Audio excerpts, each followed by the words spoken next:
सो जब भी क्लास 12 के दिन याद आते हैं तब बोर्ड एग्ज़ाम्स तो ऑब्वियसली वो तो मेन पार्ट ही होता है, और उससे पहले जो प्रैक्टिकल एग्ज़ाम्स होते हैं वो भी याद आते हैं। बट अगेन, जैसे आप मान लीजिए यूँ ही बैठे हैं, घर की सफाई कर रहे हैं और आपको मिल जाए क्लास 12 की अपनी नोटबुक्स या फिर कोई भी एक पन्ना जहाँ पर वो चीज़ें लिखी हों कि आपने नोट्स बनाए थे, कितनी मेहनत की थी एग्ज़ाम के लिए, स्पेशली फ़िज़िक्स के लिए। तो वो डेरिवेशंस तो होते हैं ऑब्वियसली, बट फॉर्मूले भी कितने ही थे। लगता था कि कभी इतने याद हो पाएंगे भी या नहीं, बट हुआ। तो आई थिंक माइंड ने एक्सेप्ट किया कि ये भी कर लेंगे, ये चैलेंज को भी कंप्लीट कर लेंगे, so let's make it done.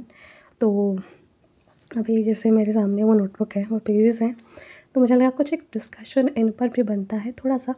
बाकी डेरिवेशंस तो बहुत बड़े बड़े हैं, उन पर डिस्कशंस करने जाएंगे तो लगेगा कैसे याद किया था एग्ज़ाम के टाइम पे। बट कोई नहीं, अभी एक प्राउड फीलिंग आती है कि चलो कोई नहीं, याद तो कर लिया था या समझ तो गए थे कि एग्ज़ाम में कुछ तो ढंग का ही लिख के आए थे कि पास हो गए। और सबसे पहला जो चैप्टर था इलेक्ट्रिक चार्जेस, उसमें तो सिंपल था कि पॉजिटिव चार्ज नेगेटिव चार्ज को अट्रैक्ट करता है, सेम चार्जेस रिपेल करते हैं। फिर कूलम्स लॉ कि Q1Q2/r², के की वैल्यू 1/4πε0 के बराबर भी होती है और इसकी एक कांस्टेंट वैल्यू भी होती है। साथ ही इलेक्ट्रिक फील्ड का फॉर्मूला और सिंगल चार्ज KQ/r²। फिर डाइपोल क्या होता है, charge into twice of length. फिर उसके बाद पॉजिटिव चार्ज इलेक्ट्रिक फील्ड बाहर की तरफ बनाते हैं तो इसका रिवर्स हो जाएगा नेगेटिव चार्ज के लिए। उसके बाद टॉर्क का formula P sin theta. Electric flux का क्या होता है, EDA यानी E.DA cos थीटा। फिर लीनियर चार्ज डिस्ट्रीब्यूशन में लैम्डा का formula Q/L। Surface charge distribution में सिग्मा का फॉर्मूला Q/A। और वॉल्यूम चार्ज डिस्ट्रीब्यूशन में इसका फॉर्मूला हो जाएगा Q/V। फिर electric field due to dipole axial and equatorial point पे। एक्सियल में क्या था कि 2kP/r³ और इक्वेटोरियल में P/r³। फिर एक और क्वेश्चन था कि कार में आप बैठे हैं और बाहर बिजली कड़क रही है, तो कार के अंदर आपको बिजली नहीं आएगी। क्यों? क्योंकि electric field inside a conducting body inside 0 होता है, आउटसाइड होता है वही नॉर्मल इलेक्ट्रिक फील्ड के फॉर्मूले के बराबर, दैट इज़ KQ/r², वो क्वेश्चन। और इन सभी पे भी बहुत सारे क्वेश्चंस बनते थे कि गॉस लॉ के एप्लीकेशंस की, वहाँ पे भी इलेक्ट्रिक फील्ड के दो फॉर्मूले होते थे, एक वायर पे कि λ/2πr/ε0 और फिर एक प्लेट पे σ/ε0। तो ये तो बस छोटा सा डिस्कशन हुआ फॉर्मूले पे, और अब माइंड में एक ऐसा ख्याल आता है कि इसके इन सारे फॉर्मूले के डेरिवेशंस भी उस समय याद किए थे, तो वाह, कुछ अच्छा काम ही किया है। और इसी तरह नेक्स्ट चैप्टर की इलेक्ट्रिक पोटेंशियल, जिसको V से डिनोट करते हैं कि वर्क डन अपॉन चार्ज। और फिर पोटेंशियल ग्रेडियंट का भी डेरिवेशन dV/dx। फिर potential due to charge KQ/R, इसका भी डेरिवेशन किया था। उसके बाद पोटेंशियल एनर्जी का भी डेरिवेशन था कि -P cos थीटा। फिर उसके बाद कैपेसिटेंस का फॉर्मूला C=QV, Q/V। तो आप इसको शॉर्ट में ऐसा ही बोल सकते हो, Q=CV। फिर डाई इलेक्ट्रिक पैरेलल प्लेट, जहाँ पे कोई एक थिकनेस गिवन होती थी क्वेश्चन में, तो वहाँ पर ये वाला फॉर्मूला लगाते थे कि ε0 A/d - t + t/k, t मतलब थिकनेस। फिर कैपेसिटेंस इन पैरेलल और कैपेसिटेंस इन सीरीज़, इसका रिवर्स हो जाता था रेजिस्टेंस वाले केस से। फिर उसके बाद 3 केस आते थे, इनका भी प्रॉपर डेरिवेशन होता था कि पोटेंशियल एक्सियल पॉइंट पे, इक्विलेटरल पॉइंट पे, या फिर उसके बाद at any point, equatorial point और फिर एनी पॉइंट। तो एक्सियल पे तो KP/r², इक्वेटोरियल पे 0 होता था, एट एनी पॉइंट पे KP cos θ/r²।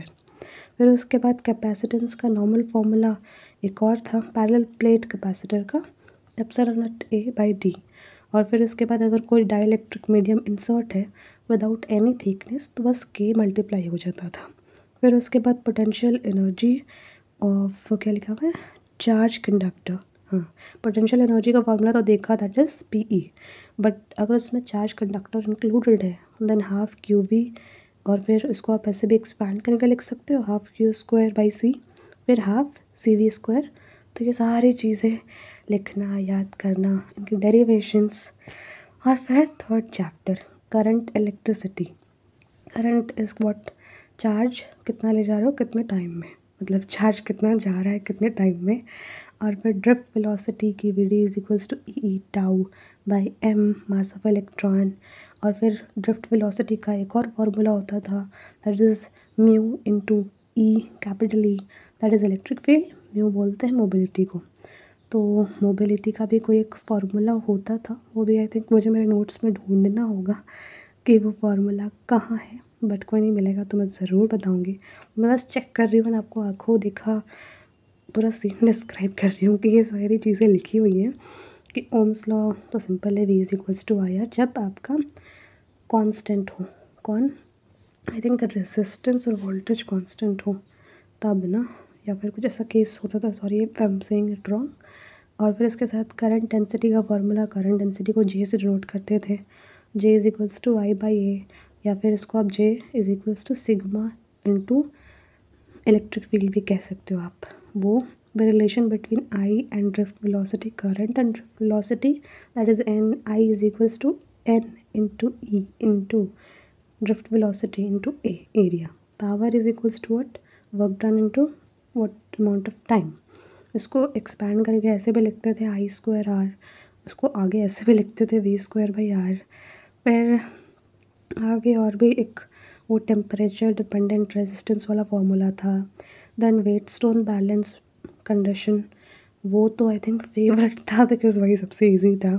फिर टर्मिनल पोटेंशियल डिफरेंस डिस्चार्जिंग और चार्जिंग कंडीशन पे, डिस्चार्ज वाले कंडीशन पे V is equals to E minus I R, और चार्जिंग वाले कंडीशन पे ई प्लस आई आर। फिर जंक्शन रूल कि जितना करंट एंटर कर रहा है और उतना ही करंट लीव कर रहा है। लूप रूल क्या था कि वोल्टेज सामने in closed loop inside circuit is equals to zero, बहुत शॉर्ट पे लिखा है बिकॉज नोट्स की भाषा यही होती है। और फिर next chapter that is moving charges in magnetism की बायोट सावर्ट लॉ, कि वहाँ पर D B is equals to mu naught upon 4 pi ideal sine theta upon R square. फिर magnetic field at centre of circular loop जो कि है mu naught I upon 2r, और इसमें नंबर ऑफ टर्न्स भी मल्टीप्लाई हो जाएंगे तो म्यू नॉट एन आई अपॉन 2r। फिर magnetic field eight axis of current carrying coil, that is mu naught N I A square upon 2 into A square plus x square का power, ए square plus x square का power 3/2। इसका भी derivation गजब था। And then ampere law जो कि है mu naught आई। और फिर उसके बाद है magnetic field inside solenoid that is equals to mu naught N I, number of turns. फिर उसके बाद magnetic field due to infinite long wire that is mu naught I upon 2 pi R. Magnetic force Q V B sine theta. फिर force between two parallel wires that is current carrying wires, mu naught I one I two upon 2 pi R. फिर torque on current A Bina sine theta. और यहाँ पर फिर उसके बाद magnetic movement is what, current into area.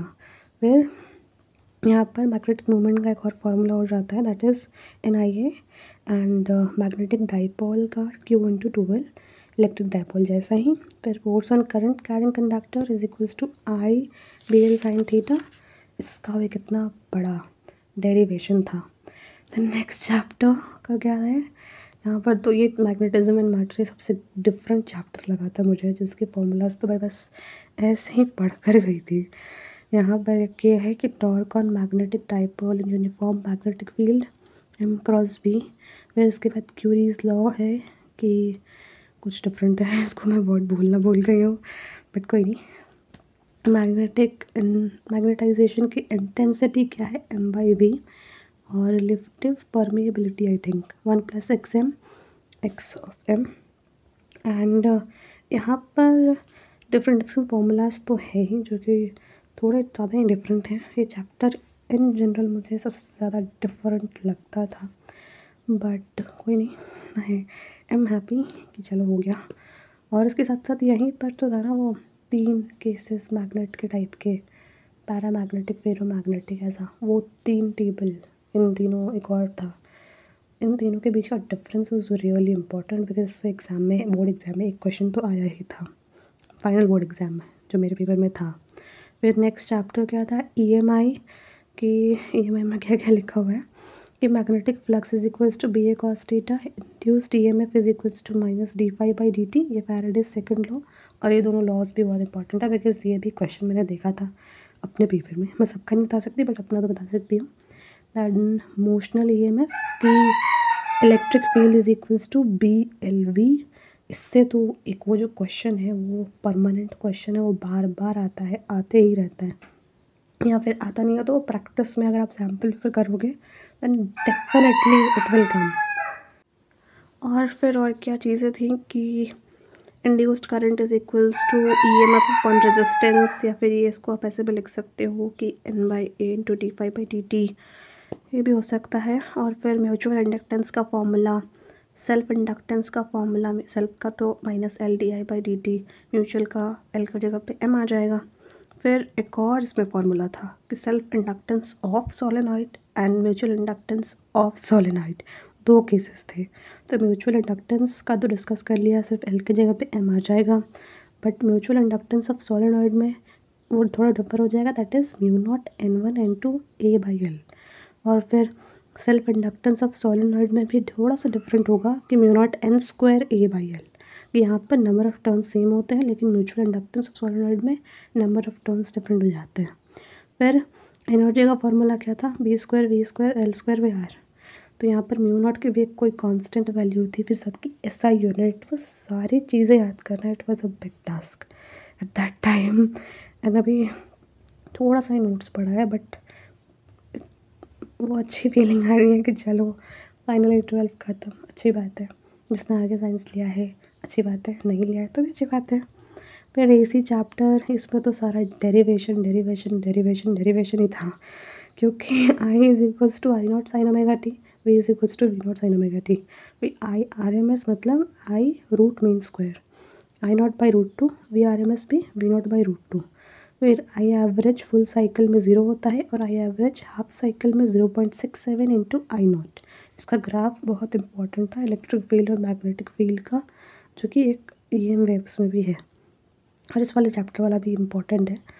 That is AC applied in क्या inductor, I is equals to I naught sine omega T minus pi by two. फिर यहाँ पर inductive resistance is equals to क्या, omega L. Omega को क्या बोलते हैं, angular resonating frequency. और फिर एक कैपेसिटिव रेजिस्टेंस भी होता था, दैट इज़ 1/ओमेगा सी, XC का फॉर्मूला। फिर AC अप्लाइड इन कंडक्टर, इसका भी एक फॉर्मूला आया, यहाँ पर I naught sine omega T plus pi by two हो गया। फिर इसके बाद AC अप्लाइड इन रजिस्टर, तो यहाँ पर I naught sine omega T ये नॉर्मल फॉर्मूला था, लेकिन इसके डेरिवेशंस आर रियल इम्पॉर्टेंट। और एक ये जो डेरिवेशन है कि AC अप्लाइड इन LCR, ये सिर्फ इकलौता डेरिवेशन जो कि 2025 के पेपर में, मेरे पेपर में आया था, या जो भी सेट नंबर मुझे मिला था उसमें। और अच्छा था कि मैं ये डेरिवेशन देख कर गई थी, और कोई डेरिवेशन मुझे नहीं दिखा एक्सेप्ट दिस, कि यहाँ पर टोटल रेजिस्टेंस जिसको जेड बोलते हैं equals to under root R square plus VL minus VC का स्क्वायर। इसका एलाबोरेट करेंगे तो और एक एक्सटेंडेड फॉर्म में बनता है, उसको प्रूव करना था, तो वो तो कर दिया था, तो उस पर तो चलो कुछ ना कुछ तो नंबर मिल ही गया होगा बिकॉज वो सही किया था। फिर एंगुलर रेजोनेटिंग फ्रिक्वेंसी का फॉर्मूला होता है 1/√LC, omega is equals to 2πr। तो वहाँ पे आप उसको एक्सपैंड करेंगे, 2πr नहीं सॉरी 2πf, एंड f वहाँ से निकलेगा तो 1/2π इंटू √LC को बोलेंगे रेजोनेटिंग फ्रिक्वेंसी। फिर उसके बाद एक Q फैक्टर कि ओमेगा L बाई आर। फिर एक ट्रांसफॉर्मर का दो था कि एक उसका फॉर्मूला भी था, and then another one was कि वो किस प्रिंसिपल पे वर्क करता है, that works on the principle of mutual inductance. फिर EM wave chapter, I think यहाँ पर फिर बुक 1 कंप्लीट होता है एक तरीके से। फिर उसके बाद next book, I think book 2 का डिस्कशन करने जाएंगे तो वीडियो और भी लंबा हो जाएगा, बट थोड़ा सा डिस्कशन किया है कि कुछ चीज़ें याद थी, कुछ चीज़ें नहीं याद थी, कुछ चीज़ें समझ आ रही थी कि अच्छा इसको ये बोलते हैं उसको वो बोलते हैं, कुछ चीज़ें दिमाग से निकल गई हैं। बट अगेन कि 12th का एग्ज़ाम ओवर हो चुका है फिज़िक्स का, तो मुझे लगा नोट्स है मेरे पास तो मुझे मिले हैं, मुझे पढ़कर मज़ा भी आया, खुशी भी हुई, प्राउड भी फील हुआ। So that's why I am happy. And अगर आपको नोट्स भी चाहिए तो मैं वो डिस्क्रिप्शन में लिंक दे दूँगी, आप उसको फ्रीली देख सकते हो। बुक 2 का भी है, क्योंकि उसमें बहुत ज़्यादा एलैबोरेटिव डिस्कशन है और ये सारी चीज़ें पढ़कर जाना होता है, तब जाकर 12th का एग्ज़ाम आप दे पाते हो सही से। और सिर्फ नोट्स पढ़ना कोई गारंटी नहीं होता कि आप बिल्कुल पास ही कर जाओगे, नहीं। आई थिंक मैंने ओसवाल के भी बुक्स और साथ में सेवदास के भी सैम्पल पेपर्स दोनों किए थे, तब जाकर मैं पास हुई हूँ। और प्री बोर्ड्स तो हुए नहीं थे, नहीं तो और अच्छा परफॉर्मेंस होता। बट कोई बात नहीं, जस्ट जो होता है अच्छे के लिए होता है। लेकिन सैम्पल पेपर्स और क्वेश्चन बैंक करना दोनों बेहद ज़रूरी है, और साथ में इस बार से कॉम्पिटेंसी बेस्ड क्वेश्चन। तो ये तो बस एक छोटा सा डिस्कशन किया था मैंने, तो मुझे लगा कर लेते हैं बिकॉज़ नोट्स मिले। ऐसे ही केमिस्ट्री के हैं, आप वो केमिस्ट्री के भी देख सकते हैं, क्योंकि उसमें तो और ऑर्गेनिक में याद करना होता है।